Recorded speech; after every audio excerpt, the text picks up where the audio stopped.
Hello everyone and welcome to Cinderful Gaming.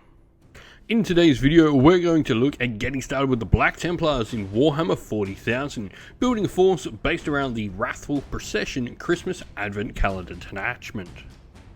You'll find the full rules for this detachment, including enhancements and stratagems, free to download from warhammercommunity.com. Today's video is sponsored by Gap Games, a fantastic miniature wargaming store in Queensland, Australia. They stock a wide variety of miniature wargames, from all things Games Workshop to some of my personal favourites, Conquest of the Last Argument of Kings, and all things Modifius wargames as well. Use our affiliate code in the link below to help support both this fantastic store and the channel as well. And so, where to begin with for our force of the Black Templars, especially in such a combat-focused detachment, but the Emperor's Champion. This character carries the Black Sword, which is their big special weapon, as a precision profile from its strike weapon, which is 6 attacks with that precision special rule, 2+ to hit, strength 8, -3 AP, and damage 3. It is a character killer. It also has a sweet profile there as well, in case you get stuck into any hordes. Its ability is Skillful Parry, means once per phase when a melee attack is allocated to this model and the saving throw is failed, you can just say the damage characteristic of that attack is 0. And Sigismund's Air means each time this model makes a melee attack that targets a character gets +1 to wound, really powering up nicely with that precision rule. Now, it can be a leader of a variety of different squads for it as well: Assault Intercessors, Regular Intercessors, Sternguard Veterans, and both the Primaris Black Templar special units. A Marshal is next in our characters, and this is essentially a Black Templar captain. It has a similar stat line to what you would expect for a captain, with the options of plasma pistol and combi weapon for its ranged weapons, and no weapons outside of that mastercrafted plasma pistol. Now, Rites of Battle means you can use a stratagem for free on the unit this model is attached to and drop the cost of it by 1 CP. And Finest Hour allows you once per battle at the start of the fight phase to add 3 to your attacks and gain devastating wounds, which is pretty nice. It can lead a variety of different units, much like the Emperor's Champion, which does also include, on top of what the Emperor's Champion can, Infernus squads. Lastly, we have the Chaplain. Where would we be in Black Templars without a Chaplain? These sort of righteous, noble knights need their priest with them. A Chaplain's a really solid hero. It's going to have Litany of Hate to give +1 to wound to the unit it joins, and Spiritual Leader means once per battle at the start of any phase, it can just turn off the battle shock of a friendly Adeptus Astartes unit nearby. It can lead a host of different units as well, from Assault Intercessors, Blade Guard Veterans, Hellblasters, Infernus squads, Tactical squads, Crusader squads, and the Primaris special units for the Black Templars as well. Speaking of those special Primaris Black Templar units, the first one we're going to look at is the Primaris Crusader Squad. This is a unit that's going to get a lot out of all the extra combat benefits from the extra move and all of that in this detachment. Now, the squad is made up of a mixture of both the initiates and the neophytes, along with a sword brother leading them as well, and they can have a variety of different weaponry. Your initiates have the option of either having bolt rifles or heavy bolt pistols and Astartes chainswords, and you can keep them in any amount you want, while your Primaris neophytes, essentially Space Marine scouts, can have either bolt pistols and Astartes chainswords, or swap them out for a neophyte firearm and close combat weapon. Now, for every 10 models in the unit, up to 2 Primaris Initiates can have their bolt rifles replaced with either a Power Fist and Heavy Bolt Pistol, or a Pyre Blaster as well. The Sword Brother as well can take a Pyre Pistol for a little bit of extra flaming goodness. The unit itself has Scout 6-inch, and Righteous Zeal means they can reroll advance and charge rolls. Now, attached unit-wise, if this unit can have character-wise attached to it, any character that can lead an Intercessor squad can lead this unit.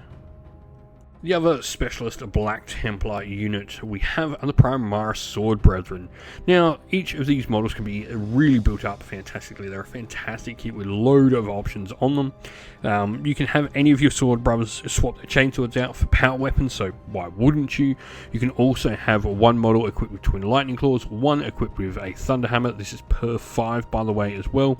You've got a plasma pistol option, and you've got 2 models that can have pyre pistols, along with your sword brother Castellan, the unit's sergeant. They can have a mastercraft power weapon and either a combi weapon or a heavy bolt pistol. Now their Vowsworn Bladesman special rule means at the start of the fight phase you can select one of the following effects to apply to their melee weapons, either gaining +1 attack or +1 damage. And much like the Primaris Crusader Squad, if a character can lead an Intercessor Squad, it can also lead the Sword Brothers. Now, something we are going to need in the Force is we can't go all combat and leave home without some anti-armor. So I was thinking, what unit will get a lot out of all the benefits we're going to get with that extra movement? It's an infantry unit and still be a tough unit to provide us some anti-armor. And that is Centurion Devastator Squads. I think these are going to be fantastic options with the fact they can have either grav cannons, which are anti-vehicle 2+, or twin las cannons, which, you know, pop tanks. And they've also got the options of either Centurion bolters or Centurion missile launchers, which give you a little bit of extra anti-armor on them as well.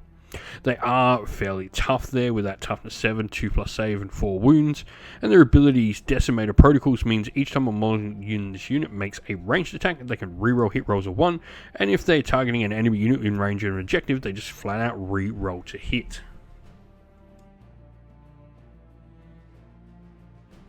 And so, our force today is obviously going to be the Black Templars with the Wrathful Procession detachment, and this gives us these litanies, where at the start of the battle round we select one of the litanies and the effect applies to all our Black Templar units that are either infantry or mounted. We can either pick the Chorus of Relentless Haste to give +2 movement and +1 to advance rolls, Rite of Perforated Wrath, which adds 1 to the strength of our melee weapons, or Chant of Deathless Devotion, where we get a 5+ invulnerable save against ranged attacks. To start off with, obviously we have our epic hero. We've chosen the Emperor's Champion. And for characters, we have our Chaplain with Enhancement, Benediction of Fury. It's a pretty solid 10-point enhancement to give all his combat attacks devastating wounds. We then have our Marshal, who's going to be our Warlord, and we've chosen the Plasma Pistol as well, because we want to get stuck in, so a weapon that can be used while we're fighting in combat is great. For battle line, we have 2 Primaris Crusader Squads. Both of these have the Primaris Sword Brother with Pyre Pistol, an Initiate with Pyre Blaster, and an Initiate with Power Fist.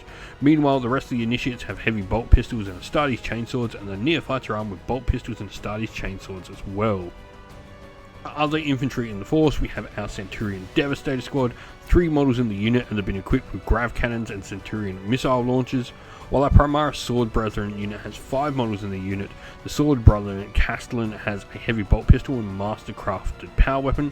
We then have a Power Weapon Plasma Pistol model, Thunderhammer Pyre Pistol model, a Power Weapon Pyre Pistol model, and a model with Twin Lightning Claws. We hope that you found this video helpful in getting you started with Warhammer 40,000, and that it was able to give you some ideas and inspiration to start your own force in the game. If you have any further questions, please comment down below, and while you're there, don't forget to drop a like, subscribe, and join our Discord server to check out all of our future Warhammer 40,000 content.